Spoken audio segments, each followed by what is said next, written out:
ils imposent une fausse vie. C'est-à-dire que vous serez là en train de présenter aux gens ce que vous n'êtes pas. Je ne parle pas de l'hypocrisie, mais je parle d'une vie que vous n'avez pas. Et vous présentez cela aux gens. Et il faut dire que les réseaux sociaux ont beaucoup aidé certaines personnes dans ce sens-là. C'est un type de monstre qui a aidé certaines personnes à vivre vraiment dans le mensonge et à normaliser ça.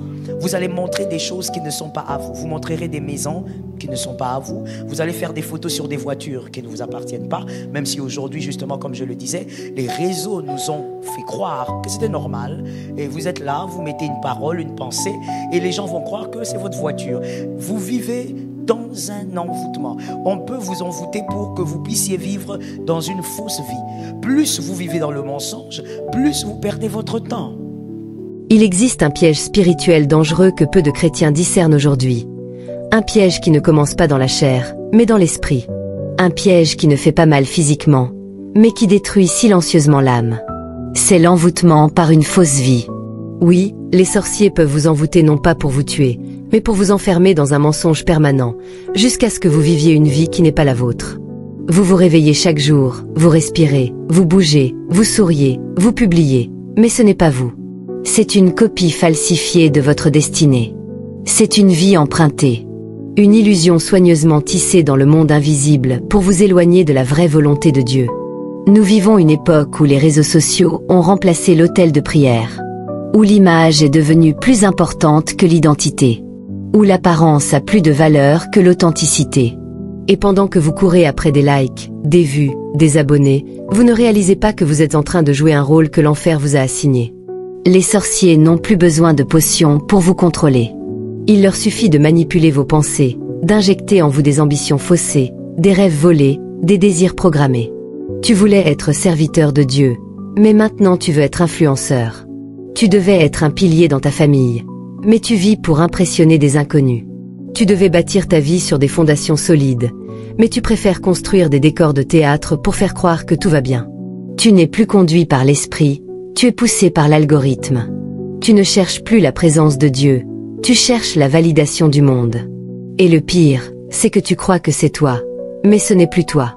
L'envoûtement par une fausse vie, c'est lorsque tu ris alors que tu pleures en silence. C'est lorsque tu montres des voyages alors que ton âme est enchaînée. C'est lorsque tu parles de succès, mais que ton esprit est en ruine.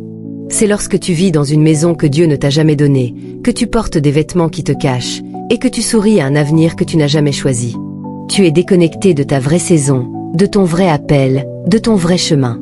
Et pendant que tu vis dans cette illusion, les sorciers dansent, parce qu'ils ont réussi à voler ton identité. Il y a des personnes aujourd'hui qui ont quitté leur chemin de gloire pour courir après une image. Elles ont sacrifié leur appel sur l'autel de la popularité. Elles ont vendu leur vérité pour quelques minutes de visibilité. Elles se comparent, elles copient, elles imitent, et elles ne savent même plus qui elles sont. Le monde spirituel les regarde et ne les reconnaît plus. Dieu les appelle, mais elles ne répondent pas. Elles ne savent même pas qu'elles ont été remplacées. Regarde autour de toi. Des jeunes femmes qui postent des vies luxueuses, mais qui pleurent dans la nuit. Des hommes qui s'affichent avec des voitures qu'ils ne possèdent pas, pendant que leur destinée est garée dans un garage spirituel. Des couples qui montrent l'amour sur les réseaux, mais qui vivent la guerre dans le silence. L'envoûtement est réel. Tu peux être chrétien, parler en langue, aller à l'église, mais si ton identité est déjà capturée, tu vis dans le mensonge, dans la confusion, dans l'illusion. Et voici la vérité. Tant que tu ne retrouves pas ta vraie vie, ta vraie identité, ton vrai reflet, tu vas tourner en rond. Tu vas vivre pour les autres. Tu vas jouer un rôle.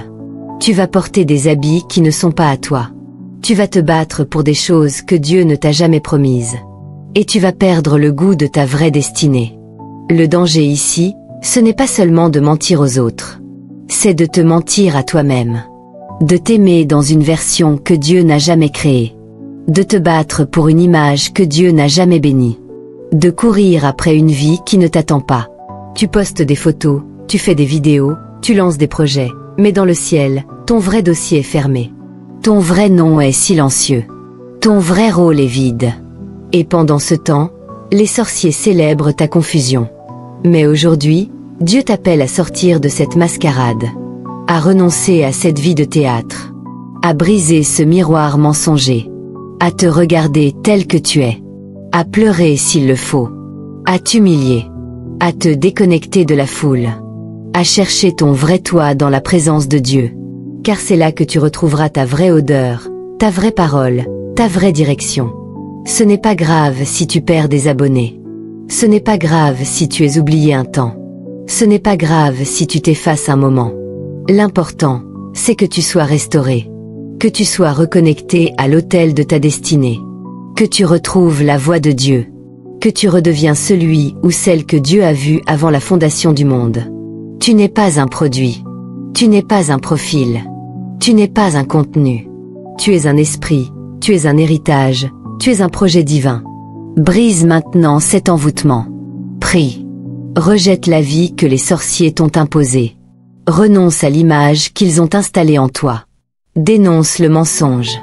Déconnecte-toi des illusions. Ose être vrai. Ose être nu devant Dieu. Ose dire, Seigneur, je ne sais plus qui je suis. Restaure-moi. Révèle-moi ma vraie image. Remets-moi sur mon vrai chemin. Tu n'as pas été créé pour vivre dans une vitrine. Tu n'as pas été sauvé pour jouer un rôle. Tu as été appelé à manifester la gloire de Dieu dans la vérité, la justice, l'authenticité. Alors sors du piège des réseaux. Sors de l'illusion. Redeviens un esprit libre. Redeviens un cœur sincère. Redeviens une voix qui résonne dans l'éternité. Et si ce message a touché ton âme, ne le garde pas pour toi. Partage-le. Lève une génération d'hommes et de femmes vrais. Abonne-toi pour qu'ensemble, nous ramenions la lumière là où l'ombre du mensonge s'est installée. Car la vérité seule libère. Et ce n'est qu'en redevenant toi-même, que Dieu pourra te faire entrer dans ta véritable saison. Le mensonge aide à perdre du temps. Et donc, on peut envoûter un homme, une femme, pour qu'il se contente d'une vie fabriquée, montée de toutes pièces. Un château de sable. Et il n'y a que lui qui trouve ça normal. Les années passent, 2024, 2025, et il continue à faire des selfies à des endroits et à faire croire que c'est ça sa vie.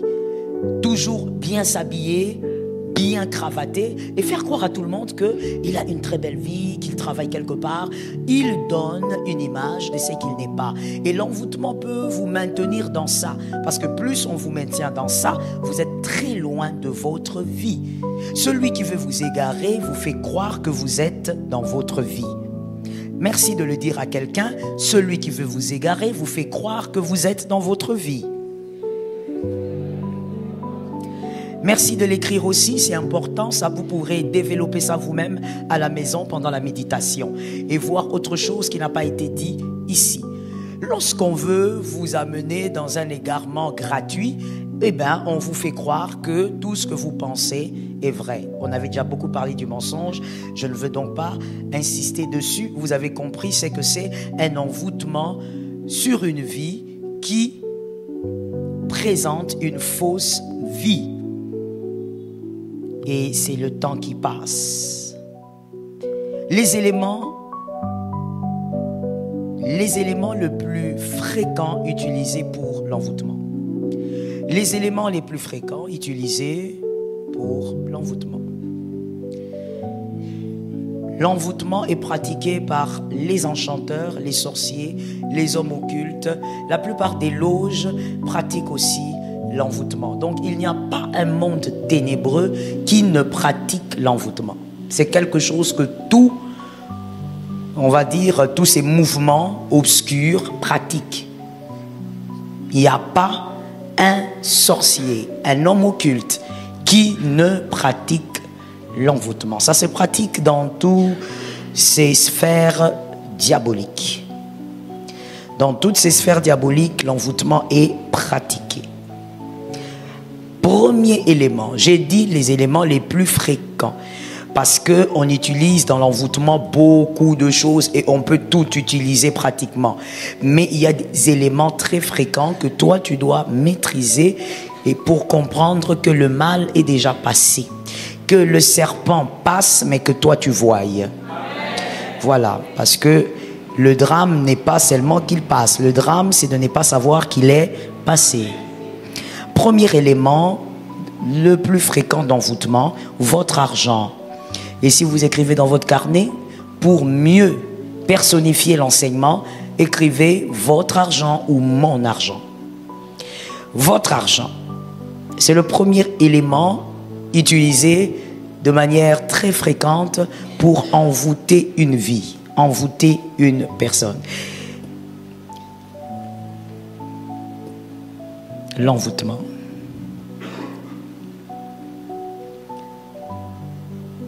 Monsieur héritier, donnez-moi un billet d'argent.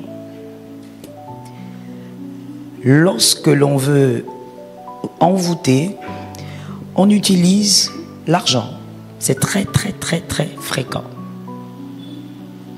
Oui, venez, vous êtes déjà venu.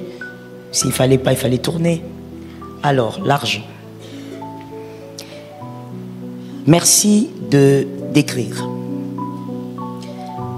À quel moment l'argent est à vous?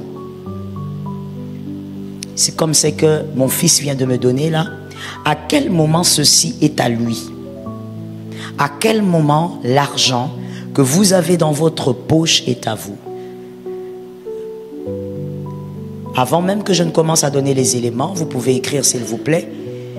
Parce que l'argent peut être dans votre poche sans être à vous. L'argent peut être dans votre compte bancaire sans être à vous. Merci d'écrire avec rapidité. Et tout ce qui... Non, on ne va pas dire tout, on va dire... Mais tout argent qui n'est pas à vous ira vers son propriétaire. C'est ça le mystère financier. Et j'espère que cette semaine, à cause de cet enseignement, il y a des gens qui vont sortir d'une prison financière. Parce que moi, je suis les pasteurs des rois. Je les établis, je les fabrique et je les